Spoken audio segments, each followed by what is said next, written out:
ಓಂ ಭೂತಾದಿಪಾದ ವ್ಯಪದೇಶೋಪಪತ್ತೇಶ್ಚೈವಂ ಓಂ ತಾವಾನಸ್ಯ ಮಹಿಮಾ ತಥೋಜ್ಜಾಯಾಂಶ್ಚ ಪೂರುಷಃ. ಈ 26ನೇ ಸೂತ್ರಕ್ಕೆ ಸಂಬಂಧಿಸಿದಂತೆ ತತ್ವಪ್ರಕಾಶಕ ನೋಡ್ತಿದ್ದೇವೆ. ನನು ಭೂತಾದಿಪಾದ ವ್ಯಪದೇಶಃ ಗಾಯತ್ರ್ಯಾಮೇವ ವಿಷ್ಣಾವಪಿ ನೋಪಪದ್ಯತೆ ತಸ್ಯಾಪಿ ಭೂತ ಭಿನ್ನತ್ವಾತ್ ಇತ್ಯತಃ ಅನ್ನೋ ವಾಕ್ಯ ನಾವೀಗ ನೋಡಬೇಕು. ಈ ಗಾಯತ್ರಿ ಶಬ್ದದಿಂದ ಛಂದಸ್ಸನ್ನು ನಾವು ಇಟ್ಕೊಳ್ಬಾರ್ದು. ಯಾಕೆಂದ್ರೆ ಛಂದಸ್ಸಿಗೆ ಇವೆಲ್ಲ ಪಾದಗಳಿಲ್ಲ, ವಿಷ್ಣುವಿಗೆ ಮಾತ್ರ ಪಾದ ಇರೋದು. ಆದ್ರಿಂದ ವಿಷ್ಣುವೇ ಆಗಬೇಕು ಅಂತ ನಾವು ಅಭಿಪ್ರಾಯಪಟ್ವಿ. ಅದಕ್ಕೆ ಪ್ರಶ್ನೆ ಏನ್ ಮಾಡ್ತಾರೆ, ಭೂತಾದಿ ಪಾದ ವ್ಯಪದೇಶ, ಭೂತವೇ ಮೊದಲಾದದ್ದನ್ನ ಪಾದವಾಗಿ ಹೊಂದಿರುವಂತವನು. ಭೂತಾದಯ ಪಾದಾಹ ಯಶಸಃ ಭೂತಾದಿ ಪಾದ, ಭೂತಾದಿ ಪಾದ ಇತಿ ವ್ಯಪದೇಶ. ವ್ಯಪದೇಶ ಅಂತಂದ್ರೆ ಉಪದೇಶ ಅಂತ ಅರ್ಥ ಇಟ್ಕೋಬಹುದು, ಅಥವಾ ವರ್ಣನೆ ಅಂತ ಅರ್ಥ ಇಟ್ಕೋಬಹುದು. ಹೇಳುವುದು ಅಂತ ಇಷ್ಟೇ ಅರ್ಥ ಅದಕ್ಕೆ. ವ್ಯಪದೇಶ ಅಂದ್ರೆ ಬೇರೆ ಏನಲ್ಲ, ಹೇಳುವುದು, ವರ್ಣನೆ ಅಂತ ಹೀಗೆ ಅದರ ತಾತ್ಪರ್ಯ. ಇದು ಗಾಯತ್ರಿಗೆ ಭೂತ ಮೊದಲಾದ ಪಾದಗಳು ಇಲ್ಲ. ವಿಷ್ಣುವಿಗಾದರೂ ಎಲ್ಲಿದೆ? ವಿಷ್ಣುವಿಗೂ ಇಲ್ಲ. ಯಾಕೆಂದ್ರೆ ಅಲ್ಲಿ 4 ಪಾದಗಳನ್ನು ಹೇಳಿದ್ದಾರೆ. ಆ 4 ಪಾದಗಳಲ್ಲಿ ಶ್ವೇತದ್ವೀಪ, ಅನಂತಾಸನ, ವೈಕುಂಠ ಅನ್ನುವ ಈ 3 ಪಾದಗಳು ಭಗವಂತನ ಸ್ವರೂಪ, ಅದನ್ನ ಒಪ್ಪೋಣ. ಆದರೆ ಭೂತಗಳ ಒಂದು ಪಾದ ಅಲ್ವೇ ಅಲ್ವಲ್ಲ. ಭೂತಗಳು ಅವನಿಂದ ಅಭಿನ್ನ ಅಲ್ಲ. ಭೂತ ಅಂದ್ರೆ ಎಲ್ಲ ಜೀವರು. ಲಕ್ಷ್ಮೀ ದೇವಿಯನ್ನು ಹಿಡ್ಕೊಂಡು ಅವಳನ್ನು ಬೇರೊಂದು ದೃಷ್ಟಿಯಿಂದ ಜೀವ ಅಂತ ಅನ್ಬಹುದಾದ್ರೆ, ಅವಳನ್ನು ಹಿಡ್ಕೊಂಡು ಈ ಎಲ್ಲಾ ಭೂತರು ಅವನಕ್ಕಿಂತ ಭಿನ್ನರಾಗಿದ್ದಾರೆ. ಅವರು ಅವನಕ್ಕಿಂತ ಅಭಿನ್ನರಲ್ಲ. ಆದರೆ ಶ್ರುತಿ ಈ 4 ಪಾದಗಳನ್ನು ಅವನಿಂದ ಅಭಿನ್ನ ಅಂತ ಹೇಳ್ತಿದೆ ಅಂತ ಪ್ರಶ್ನೆ ಬಂದ್ರೆ, ತಸ್ಯಾಪಿ ಭೂತ ಭಿನ್ನತ್ವಾತ್, ಗಾಯತ್ರಿ ಹೇಗೆ ಈ ಭೂತಗಳಿಗಿಂತ ಭಿನ್ನವೋ ಭಗವಂತನು ಕೂಡ ಭೂತಕ್ಕಿಂತ ಭಿನ್ನನಾಗಿದ್ದಾನೆ ಅಂತ ಪ್ರಶ್ನೆ ಬಂದ್ರೆ, ಅದಕ್ಕೆ ಸುವರ್ಣಂ ಕೋಶಂ ರಜಸಾ ಪರಿವೃತಂ ದೇವಾನಾಂ ವಸುಧಾನೀಂ ವಿರಾಜಂ ಅಮೃತಸ್ಯ ಪೂರ್ಣಾಂ ತಾಮು ಕಲಾಂ ವಿಚಕ್ಷತೆ ಪಾದಂ ಷಡ್ಭೋತು ನಕಿಲ ವಿವಿತ್ಸೆ ಅಂತ ತೈತ್ತರಿಯ ಆರಣ್ಯಕ. ತೈತ್ತರಿಯ ಅಂದ್ರೆ ನಾನು ಹಿಂದೆ ಹೇಳಿದಂತೆ ಕೃಷ್ಣ ಯಜುರ್ವೇದದ್ದು. ಅದರಲ್ಲಿ ಆರಣ್ಯಕದಲ್ಲಿ ಬಂದ ಒಂದು ಮಾತನ್ನು ಆಚಾರ್ಯರು ಉದ್ಧರಿಸ್ತಾರೆ. ಇದು ಇಲ್ಲಿ ಬಂದಿದೆ, ಮತ್ತೆ ಮುಂದೆ ಪುರುಷ ಸೂಕ್ತದಲ್ಲಿಯೂ ಬಂದಿದೆ ಅಂತ ಹೇಳ್ತಾರೆ. ಈ ಮಂತ್ರ ಏನ್ ಅರ್ಥ ಹೇಳ್ತದೆ? ಭಗವಂತನ ಪಾದವನ್ನ ಯಾವೂ ಕೂಡ ಭಗವಂತನ ಒಂದು ಪಾದಕ್ಕೂ ಯೋಗ್ಯ ಅಲ್ಲ ಅಂತ ಹೀಗೆ ಅರ್ಥ ಅಲ್ಲಿ ಸಿಗ್ತದೆ. ಅದು ಏನು ಒಟ್ಟಾರೆ ವೇದ ಮಂತ್ರಕ್ಕೆ ಏನ್ ಅರ್ಥ ಅಂದ್ರೆ, ಸುವರ್ಣಂ ಕೋಶಂ, ಸುವರ್ಣ ಕೋಶ ಅಂದ್ರೆ ಬಂಗಾರದ ಕೋಶ. ಈ ಬ್ರಹ್ಮಾಂಡ ಅದು ದೂರದಿಂದ ಬ್ರಹ್ಮಾಂಡ ಬಂಗಾರದ ಮೊಟ್ಟೆಯಂತೆ ಹೊಳಿತಾ ಇರ್ತದೆ ಅಂತ ಹೇಳ್ತಾರೆ. ರಜಸಾ ಪರಿವೃತಂ, ಪರಿವೃತ ಅಂದ್ರೆ ಆವೃತವಾದದ್ದು. ರಜಸ್ಸು ಅಂದ್ರೆ ಧೂಳು ಅಂತ ಅರ್ಥ ಆಗ್ತದೆ, ಆದ್ರೆ ಧೂಳಲ್ಲ. ರಜಸ್ಸು ಅಂದ್ರೆ ಈ ರಜೋಗುಣ ಅಂದ್ರೆ ಸತ್ವ, ರಜಸ್ಸು, ತಮಸ್ಸು, ಈ 3 ಗುಣಗಳಿಂದ ಆವೃತವಾದದ್ದು ಅಂತ ಒಂದ್ ಕಡೆ ಅರ್ಥ ಹೇಳಿದ್ದಾರೆ. ಇನ್ನೊಂದು ರಜಸ್ಸು ಅಂದ್ರೆ ಪೃಥ್ವಿ, ಅಪು, ತೇಜಸ್ಸು, ವಾಯು ಮೊದಲಾದದ್ದು. 7 ಆವರಣಗಳು, 9 ಆವರಣಗಳು ಮೊದಲಾದದ್ದು ಇದೆಯಲ್ಲ ಈ ಬ್ರಹ್ಮಾಂಡಕ್ಕೆ, ಅವುಗಳನ್ನ ಈ ರಜಸ್ ಎಂಬ ಶಬ್ದದಿಂದ ಉಪಲಕ್ಷಣತೆಯ ತಿಳ್ಕೊಳ್ಬೇಕು ಅಂತ ಹೀಗೆ ಬಂದಿದೆ. ಅದಕ್ಕೆ ಭಾಷ್ಯ ದೀಪಿಕಾ ನಾವು ನೋಡುವಾಗ ಮುಂದೆ ಹೆಚ್ಚು ನಿರ್ದಿಷ್ಟವಾಗಿ ಅದಕ್ಕೆ ಅರ್ಥ ಹೇಳ್ತೇನೆ. ಹೀಗೆ ರಜಸಾ ಪರಿವೃತ, ಅದು ಅಷ್ಟು ಆವರಣಗಳಿಂದ ಆವೃತವಾದದ್ದು ಅಂತ ಅರ್ಥ. ಉದಕಾದಿ ನವಾವರಣಾವೃತಂ ಅಂತ ತತ್ವ ಪ್ರಕಾಶಕ, ತತ್ವ ಪ್ರದೀಪದಲ್ಲಿ ತ್ರಿವಿಕ್ರಮ ಪಂಡಿತರು. ಉದಕ ಮೊದಲಾದ 9 ಆವರಣಗಳಿಂದ ಕೂಡಿದ್ದು. ಇದು ಬಂಗಾರದ ಮೊಟ್ಟೆ. ಮುಂದೆ ದೇವಾನಾಂ ವಸುಧಾನೀಂ ಅಂತ ಒಂದು ಮಾತಿದೆ. ವಸುಧಾನಿ ಅಂತಂದ್ರೆ ದೇವತೆಗಳ ಸಂಪತ್ತನ್ನ ಹಾಕಿಡುವಂತ ಒಂದು ಮಂಜೂಷ ಅಂತ ಅದಕ್ಕೆ ಅರ್ಥ ಬರೆದಿದ್ದಾರೆ. ವಸುಧಾನಿ ಅಂದ್ರೆ ವಸುನಿಧಾನ ಅಂತ ತ್ರಿವಿಕ್ರಮ ಪಂಡಿತರು ಅರ್ಥ ಬರೆದಿದ್ದಾರೆ. ಇಲ್ಲಿ ಜಯತೀರ್ಥರ ಟೀಕಾದಲ್ಲಿ ವಸುಧಾನಿ ಅಂತಿದೆ ನೋಡಿ. ವಸುಧಾನಿ ಅಂದ್ರೆ ವಸು ನಿಧಾನ ಮಂಜೂಷ. ವಸು ಅಂದ್ರೆ ಸಂಪತ್ತು, ಅದನ್ನ ನಿಧಾನ ಇಡುವಂತಹ ಮಂಜೂಷ ಅಂದ್ರೆ ಪೆಟ್ಟಿಗೆ, ಬೆಲೆ ಬಾಳುವ ವಸ್ತುಗಳನ್ನು ಇಡುವಂತಹ ಒಂದು ಪೆಟ್ಟಿಗೆ ಈ ಬ್ರಹ್ಮಾಂಡ. ದೇವತೆಗಳ ಸಂಪತ್ತು ಯಾವುದು? ಅವರವರಿಂದ ಅಭಿಮನ್ಯಮಾನವಾದಂತಹ ಆಯಾ ತತ್ವ ಏನಿದೆ, ಆ ತತ್ವಗಳು ಅವ್ರ ಸಂಪತ್ತು, ಎಲ್ಲವೂ ಅವ್ರ ಸಂಪತ್ತು. ಆ ದೃಷ್ಟಿಯಿಂದ ಆ ಎಲ್ಲ ಸಂಪತ್ತು ಈ ಬ್ರಹ್ಮಾಂಡದಲ್ಲಿದೆ ಅಂತ ಹೀಗೆ ಅದಕ್ಕೆ ಅರ್ಥ. ಇದು ಆ ಮಂತ್ರ. ಅದಕ್ಕೆ ಟೀಕಾದಲ್ಲಿ ಈಗ ನಾಯಂ ಪಾದ ಶಬ್ದ ಅಂತಿದೆ ನೋಡಿ, ಅದನ್ನು ಗಮನಿಸಿ. ನಾಯಂ ಪಾದ ಶಬ್ದ ಅಮೃತ ಪಾದತ್ರಯವತ್ ಭೂತಾನಾಮಪಿ ಸ್ವರೂಪಾಂಶತ್ವ ಅಭಿಪ್ರಾಯ. ನೀವೇನು ಪ್ರಶ್ನೆ ಮಾಡಿದರೆ, ಈ 4ನೇ ಪಾದ ಇದೆಯಲ್ಲ ಅದು ಭಗವಂತನಿಂದ ಭಿನ್ನ ಆಗಿದೆಯಲ್ವಾ ಅಂತ ನೀವು ಪ್ರಶ್ನೆ ಮಾಡಿದ್ರಿ. ನಿಮ್ಮ ದೃಷ್ಟಿಯಲ್ಲಿ ಅದು ಭಗವಂತನಿಗಿಂತ ಅಭಿನ್ನ ಆಗಿರಬೇಕಾಗಿತ್ತು. ಯಾಕಂದ್ರೆ 4 ಪಾದಗಳು ಭಗವಂತನಿಗೆ ಅಂತ ಹೇಳಿದ್ದಾರೆ. 4 ಪಾದಗಳು ಅಂದ್ರೆ ಶ್ವೇತದ್ವೀಪ, ಅನಂತಾಸನ, ವೈಕುಂಠದಲ್ಲಿರುವ 3 ರೂಪಗಳು ಅವನಿಂದ ಅಭಿನ್ನ. ಈ 4ನೇದು ಕೂಡ ಅವನಿಂದ ಅಭಿನ್ನ ಆಗಿರಬೇಕಾಗಿತ್ತು ಅಂತ ತಿಳ್ಕೊಂಡು ನೀವು ಪ್ರಶ್ನೆ ಮಾಡಿದ್ದೀರಿ. ಪಾದ ಅಂದ್ರೆ ಅವನಿಂದ ಅಭಿನ್ನ ಆಗಿರಬೇಕು ಅಂತ ನಿಮ್ ಗ್ರಹಿಕೆ. ಆದ್ರೆ ಹಾಗಾಗಬೇಕಾಗಿಲ್ಲ. ಅಲ್ಲಿ ಬಂದಿರುವಂತ ಪಾದ ಎಂಬ ಶಬ್ದ ಅಮೃತ ಪಾದತ್ರಯವತ್, ನಾಶರಹಿತವಾದ 3 ಪಾದಗಳಿವೆಯಲ್ಲ, ಅದು ಭಗವಂತನಿಂದ ಅಭಿನ್ನ. ಆದ್ರೆ ಅದರಂತೆ ಇದು ಭಗವಂತನಿಂದ ಅಭಿನ್ನ ಅಲ್ಲ. ಪಾದ ಅಂತ ಬಂದಲ್ಲೆಲ್ಲ ಅಭಿನ್ನವೇ ಆಗಬೇಕಾಗಿಲ್ಲ ಅನ್ನೋದು ನಿಮ್ಗೆ ಗೊತ್ತಿದ್ರೆ ಈ ಥರದ ಪ್ರಶ್ನೆ ಬರೋದಿಲ್ಲ. ಈ ಜಗತ್ತೆಲ್ಲವೂ ಭಗವಂತನಿಂದ ಭಿನ್ನವಾದಂತಹ ಪಾದವೇ ಆಗಿದೆ ಭಗವಂತನಿಗೆ. ಅಮೃತ ಪಾದತ್ರಯವತ್ ಭೂತಾನಾಮಪಿ ಸ್ವರೂಪಾಂಶತ್ವಾಭಿಪ್ರಾಯ ನ. ಭೂತಗಳು ಕೂಡ ಭಗವಂತನ ಸ್ವರೂಪಾಂಶ ಎಂಬ ಅಭಿಪ್ರಾಯ ಶ್ರುತಿಗಿಲ್ಲ. ಹಾಗೆ ಅಭಿಪ್ರಾಯ ಇಲ್ಲ. ಹಾಗಾದ್ರೆ ಏನು ಅಭಿಪ್ರಾಯ ಅಂದ್ರೆ ಭಿನ್ನ ಅಂತಾನೆ ಅಭಿಪ್ರಾಯ. ಅದನ್ನೇ ಆ ಉಪನಿಷತ್ತಿನ ಛಾಂದೋಗ್ಯ ಭಾಷೆದ ಉಪನಿಷತ್ತು ಕಳೆದ ದಿವಸ ಓದಿದ್ದೆ. ಸ್ವರೂಪ ಪಾದ, ಭಗವಂತನಿಗೆ 3 ಸ್ವರೂಪ ಪಾದಗಳಿವೆ. ಶ್ವೇತದ್ವೀಪ, ಅನಂತಾಸನ, ವೈಕುಂಠದಲ್ಲಿರುವಂತಹ 3 ರೂಪಗಳು. ಆ ರೂಪಗಳ ಬಗ್ಗೆ ಕೂಡ ಕಳೆದ ದಿವಸ ಹೇಳಿದ್ದೆ. ಇದು ಇನ್ನೊಂದು, ಇದು ಭಿನ್ನ ಪಾದ. ಈಗ ನಾವು ನೋಡ್ತಿರುವುದೇಂದ್ರೆ ಇದು ಭಿನ್ನವಾದ ಪಾದ. ಅದು ಹೇಗೆ ಭಿನ್ನವಾದ ಪಾದ? ಪಾದ ಅನ್ನುವ ಹೆಸರಿನ ಒಂದು ಶಬ್ದವನ್ನ ಭಿನ್ನವಾದ ಪಾದ, ಅಭಿನ್ನವಾದ ಪಾದ ಅಂತ 2 ಅರ್ಥದಲ್ಲಿ ಬಳಕೆ ಮಾಡ್ತಾರಾ ಅಂತ ಪ್ರಶ್ನೆ ಬಂದ್ರೆ ಅದಕ್ಕೆ ಆಚಾರ್ಯರು ಭಾಷ್ಯದಲ್ಲೇ ಒಂದು ಉದಾಹರಣೆ ತೋರಿಸಿದ್ದಾರೆ.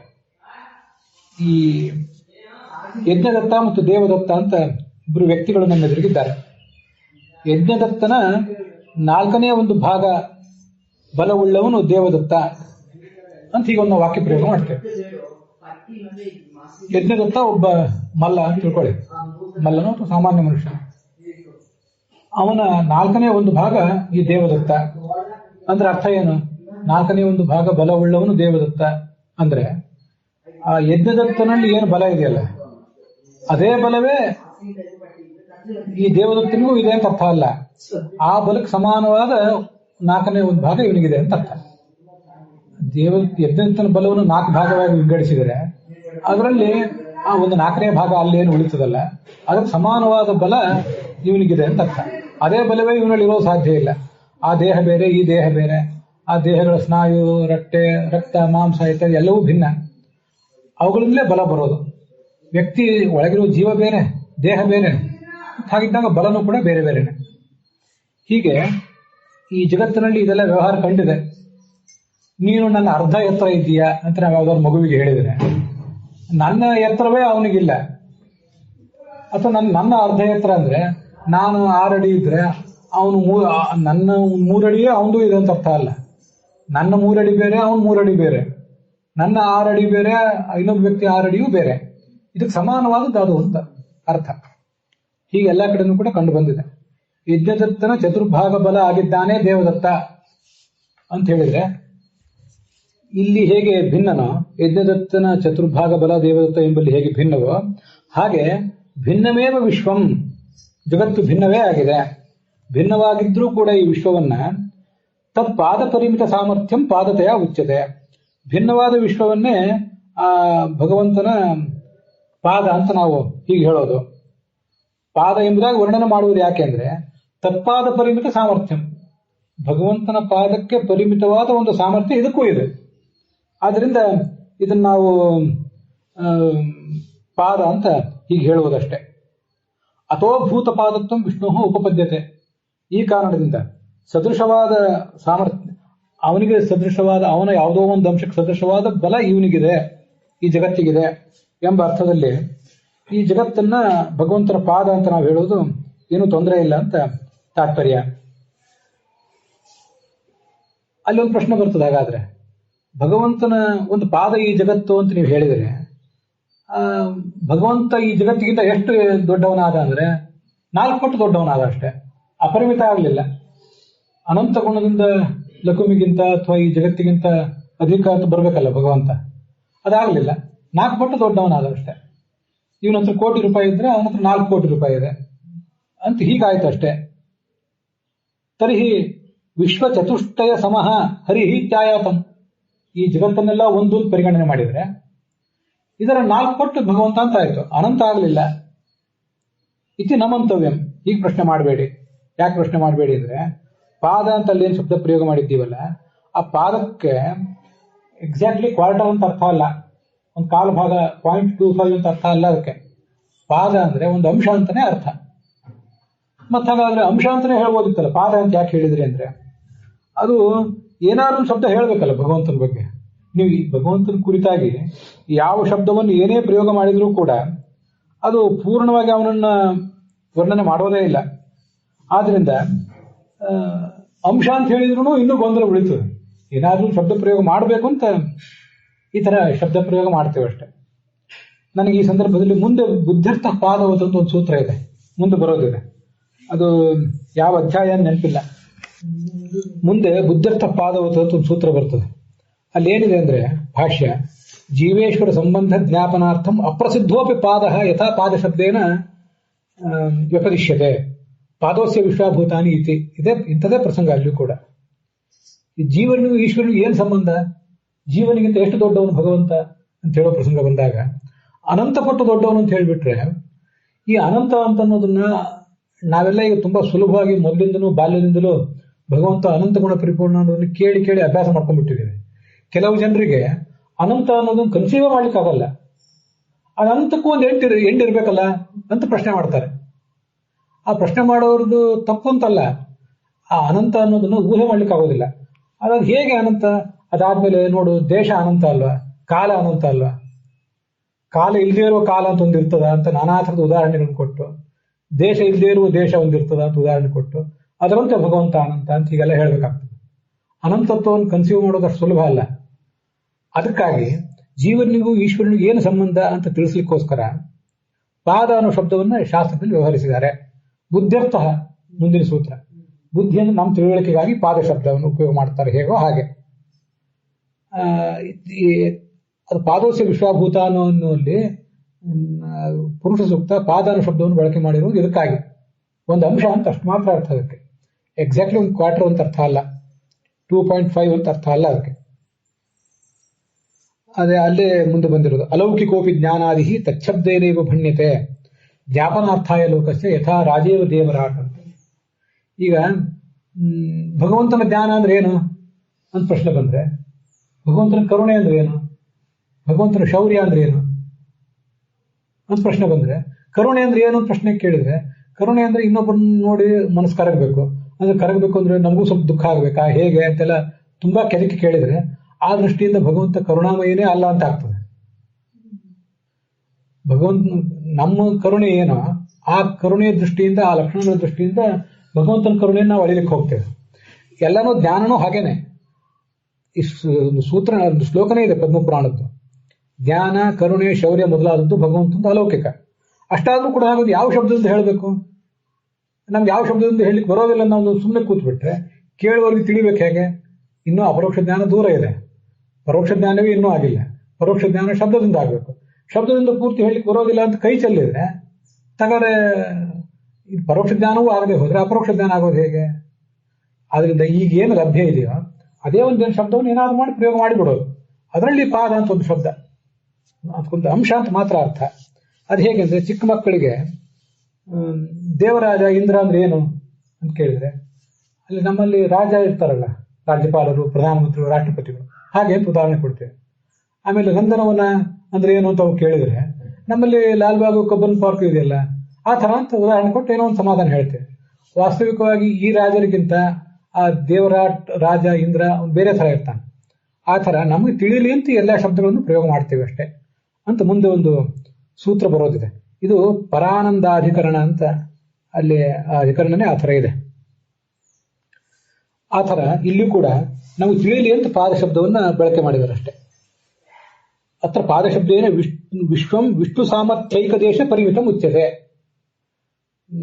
ಇಲ್ಲಿ ಪಾದ ಎಂಬ ಶಬ್ದದಿಂದ ಏನ್ ತಿಳಿಸ್ತಿದ್ದಾರೆ ಅಂದ್ರೆ, ಈ ವಿಶ್ವವು ವಿಷ್ಣುವಿನ ಸಾಮರ್ಥ್ಯದ ಏಕದೇಶಕ್ಕೆ ಸಮಾನವಾದ ಒಂದು ಶಕ್ತಿ ಉಳ್ಳದ್ದು, ಗುಣ ಉಳ್ಳದ್ದು ಅಂತ ಇಷ್ಟು ಮಾತ್ರ ತಿಳಿಸ್ತಾರೆ. ನ ಚತುರ್ಥಾಂಶ ಪರಿಮಿತ, ಎಕ್ಸಾಕ್ಟ್ಲಿ ಒಂದು ಕಾಲಭಾಗ ಅಂತ ಅರ್ಥ ಅಲ್ಲ ಅಂತ ಅದರ ತಾತ್ಪರ್ಯ ಇದೆ. ಅದಕ್ಕೆ ಈ ಒಂದು ಸಂದರ್ಭದಲ್ಲಿ ಗೀತಾ ಪ್ರಸ್ಥಾನದಲ್ಲಿ ಭಾಷ್ಯ ಇದ್ದಿರಬೇಕು. ಅಲ್ಲಿ ನಾರದ ಪುರಾಣದ ಒಂದು ಶ್ಲೋಕ ಇದೆ, ಅದನ್ನು ಹೇಳಿದ್ರೆ ನಮಗೆ ಪೂರ್ಣ ಅನುಸಂಧಾನ ಬರ್ಲಿಕ್ಕೆ ಸಾಧ್ಯ. ವಿಷ್ಣು ಮಹಾತ್ಮ್ಯದೇಶಸ್ಯ ವಿಭಕ್ತಸ್ಯ ಚ ಕೋಟಿಧ ಪುನಶ್ಚಾನಂತಧಾತಸ್ಯ ಪುನಶ್ಚಾನಂತಧಾತುಧ ನೈಕಾಂಶ ಸಮ ಮಾಹಾತ್ಮ್ಯಾ ಶ್ರೀ ಶೇಷ ಬ್ರಹ್ಮಶಂಕರಾ. ವಿಷ್ಣುವಿನ ಮಹಾತ್ಮ್ಯ ಏನಿದೆಯಲ್ಲ ಅದರಿಂದ ಒಂದು ಭಾಗ ತಗೊಳ್ಳಿ. ಅದ್ರ ಒಂದು ಭಾಗ ತಗೊಳ್ಳೋದು ಉಳಿದಿದ್ದು ಎಷ್ಟು ಉಳಿಯಿತು ಅದಕ್ಕೆಲ್ಲ ಅರ್ಥ ಇಲ್ಲ. ನೀವು ಹಾಗಂತಹ ಆಲೋಚನೆ ಮಾಡಿ ಸುಮ್ಮನೆ. ವಿಷ್ಣು ಮಹಾತ್ಮ್ಯ ದೇಶಸ್ಯ ಕೋಟಿದ ವಿಭಕ್ತಸ್ಯ, ಅದನ್ನೊಂದು ಕೋಟಿ ಭಾಗ ಮಾಡಿ. ಅಲ್ಲಿಂದ ಏನು ತಗೊಂಡ್ರಲ್ಲ ಈಗ, ಅದನ್ನ ಮತ್ತೆ ಕೋಟಿ ಭಾಗ ಮಾಡಿ, ಅದನ್ನ ಮತ್ತೆ ಕೋಟಿ ಭಾಗ ಮಾಡಿ. ಎಷ್ಟು ಥರ ಮಾಡಿದ್ರು ಕೂಡ ಅಲ್ಲಿ ಏನು ಕೊನೆಗೊಂದು ಭಾಗ ಉಳಿತದಲ್ಲ, ಆ ಒಂದು ಭಾಗಕ್ಕೂ ಲಕ್ಷ್ಮೀದೇವಿ ಆಗಲಿ ಬ್ರಹ್ಮ ಆಗಲಿ ಇವ್ರು ಯಾರು ಕೂಡ ಸಮಾನರಲ್ಲ. ಇದು ಭಗವಂತನಿಗೂ ಜೀವನಿಗೂ ಇರೋ ಸಂಬಂಧ ಅಂತ ನಾವು ಭಗವಂತನ ಮಹಿಮೆಯನ್ನು ವಿಚಾರ ಮಾಡಲಿಕ್ಕೆ ಮನವರಿಕೆ ಮಾಡಿಕೊಳ್ಳೋ ನಿಟ್ಟಿನಲ್ಲಿ ಅಲ್ಲಿ ಒಂದು ಶ್ಲೋಕ ಹೇಳಿದ್ದಾರೆ. ಆ ಥರ ಹೀಗೆ ಅರ್ಥ. ಯಾಕೆ ಹೀಗೆ ಅಂದ್ರೆ ಸುವರ್ಣಂ ಕೋಶಂ ಅಂತ ತೈತ್ರಿ ಉಪನಿಷತ್ತಿನ ಮಾತಿದೆ. ಸವರ್ಣ ಮಂಡಕೋಶಂ, ಬಂಗಾರದ ಒಂದು ಬ್ರಹ್ಮಾಂಡವೆಂಬ ಕೋಶ ಇದೆ. ಅಲ್ಲಿ ರಜೋಗುಣ ಅಂದ್ರೆ ರಜೋಗುಣ ಉಪಲಕ್ಷಿತ ಅಬಾದಿ ಪರಿವೃತಂ. ಅಪ ಅಂದ್ರೆ ಪೃಥ್ವಿ ಮೊದಲಾದ ಆವರಣಗಳಿಂದ ಕೂಡಿದ್ದು. ಇದು ಸುವರ್ಣಂ ಕೋಶಂ ವಿರಾಜಂ ಅಂತ ಅಲ್ಲೊಂದು ಶಬ್ದ ಇದೆ ನೋಡಿ. ಸುವರ್ಣಂ ಕೋಶಂ ರಜಸಾ ಪರಿವೃತಂ ದೇವಾನಾಂ ವಸುಧಾನೀಂ ವಿರಾಜಂ ಅಂತ. ವಿರಾಜಂ ಅನ್ನೋ ಶಬ್ದಕ್ಕೆ ಬ್ರಹ್ಮಣ ಶರೀರಂ ಅಂತ. ಈ ಬ್ರಹ್ಮಾಂಡ ಅನ್ನೋದು ಚತುರ್ಮುಖ ಬ್ರಹ್ಮನ ಶರೀರ ಇದ್ದ ಹಾಗೆ.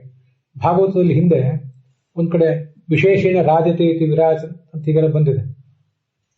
ನಮ್ಗೀಗದು ನೆನಪಿಲ್ಲ, 1ನೇ ಸ್ಕಂದದಲ್ಲಿ ಬಂದಿದೆ, 2ನೇ ಸ್ಕಂದದಲ್ಲಿ ನೆನಪಿಲ್ಲ. ಅಂತೂ ವಿರಾಟ್ ಅನ್ನೋ ಶಬ್ದದಿಂದ ಪರಮಾತ್ಮನೂ ವಾಚ್ಯ, ಚತುರ್ಮುಖನೂ ವಾಚ್ಯ. ಆ ಬ್ರಹ್ಮಾಂಡ ಅವನಿಗೆ ಸಂಬಂಧಪಟ್ಟದ್ದು. ಆದ್ರಿಂದ ಇದು ವಿರಾಜಂ ಅಂದ್ರೆ ಚತುರ್ಮುಖ ಬ್ರಹ್ಮನ ಶರೀರ ಮತ್ತು ದೇವತೆಗಳ ಸಂಪತ್ತನ್ನು ಇಡುವಂತಹ ಒಂದು ಪೆಟ್ಟಿಗೆ. ಮುಕ್ತರಿಂದ ಕೂಡಿದಂತಹ ಒಂದು ಈ ಬ್ರಹ್ಮಾಂಡ. ಮುಕ್ತರು ಇದ್ದಾರೆ, ಇಲ್ಲಿ ಅಮುಕ್ತರು ಇದ್ದಾರೆ. ಮುಕ್ತರಿದ್ದಾರೆ ಅಂತ ಅದನ್ನ ಸ್ತೋತ್ರ ಮಾಡ್ತಿದ್ದಾರೆ. ಇದು ಈ ಭಗವಂತನ ಒಂದು ಲೋಕ. ಮುಕ್ತೈ ಪೂರ್ಣ ತಾಂ ಷಡೀಂದ್ರಿಯೇಷು ವಿಷಯ ಹೋತು ಷಡ್ಹೋತು ಅಂತಿದೆ. 5 ಜ್ಞಾನೇಂದ್ರಿಯಗಳು ಮತ್ತು ಒಂದು ಮನಸ್ಸು, ಇವುಗಳ ವಿಷಯಗಳನ್ನೆಲ್ಲ ಅಲ್ಲಲ್ಲಿ ಹೋಮ ಮಾಡ್ತಾನೆ ಭಗವಂತ. ತಾನು ಉಂಡು ನಮಗೆ ಉಣಿಸ್ತಾ ಇದ್ದಾನೆ. ಹೀಗೆ ಮಾಡ್ತಾ ಇರುವಂತಹ ಭಗವಂತನ ಏಕದೇಶ ಪರಿಮಿತ ಆಚಕ್ಷತೆ ಪಾದಶಬ್ದೇನ ಪುರುಷ ಸೂಕ್ತ ಜಾಗಮಾಹ.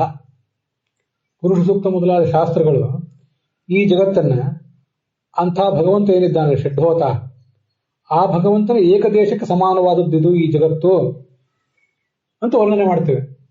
ಪಾದ ಅಂತ ಹೇಳಲಿಲ್ಲ, ಅಲ್ಲಿ ಏಕದೇಶ ಅಂತ ಮಾತ್ರ ವರ್ಣನೆ ಮಾಡಿವೆ. ಅಲ್ಲಿ ನಕಿಲಾ ವಿವಿತ್ಸೆ ಅಂತ ಮುಂದೊಂದಿದೆ. ಪಾದಂ ಷಡ್ಭೋತು ನಕಿಲಾ ವಿವಿತ್ಸೆ. ಈ ಜಗತ್ತು ಅವನು ಒಂದು ಪಾದಕ್ಕೂ ನ ವಿವಿತ್ಸೆ, ಸಮಾನ ಅಲ್ಲ ಅಂತ. ಅದು ಮಧ್ಯಮ ಪುರುಷ ಅಲ್ಲ, ಅದು ವಿವಿತ್ಸೆ ಅಂದ್ರೆ ಅಲ್ಲಿ ಸಕಾರ ಇರೋದು ನೋಡಿ ನಾವು ಮಧ್ಯಮ ಪುರುಷ ಅನ್ಕೋತೀವಿ. ಮಧ್ಯಮ ಪುರುಷ ಅಲ್ಲ ಅದು. ಸಾ ಚತುರ್ಭಾಗ ಸಾಮ್ಯಂ ನಲೇಭೆ. ಭಗವಂತನ 4ನೇ ಭಾಗಕ್ಕೂ ಇದು ಸಮಾನ ಅಲ್ಲ ಈ ಜಗತ್ತು ಅಂತ ಸ್ಪಷ್ಟವಾಗಿದೆ. ವಿವಿತ್ಸೆ ಅಂತ ಅನ್ನೋದು ಪ್ರಥಮ ಪುರುಷ.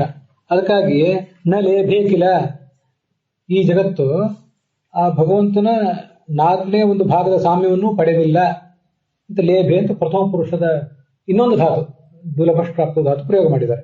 ಅದು ವಿಧಲಾಭೆ ಧಾತು, ಇದು ದುಲಭಷ್ಪ್ರಾಪ್ತ ಧಾತು ಪ್ರಯೋಗ ಮಾಡಿದ್ದಾರೆ. ಅಲ್ಲಿಗೆ ಈ ಭಾಗ ಸಮಾಪ್ತ ಆಗಿದೆ.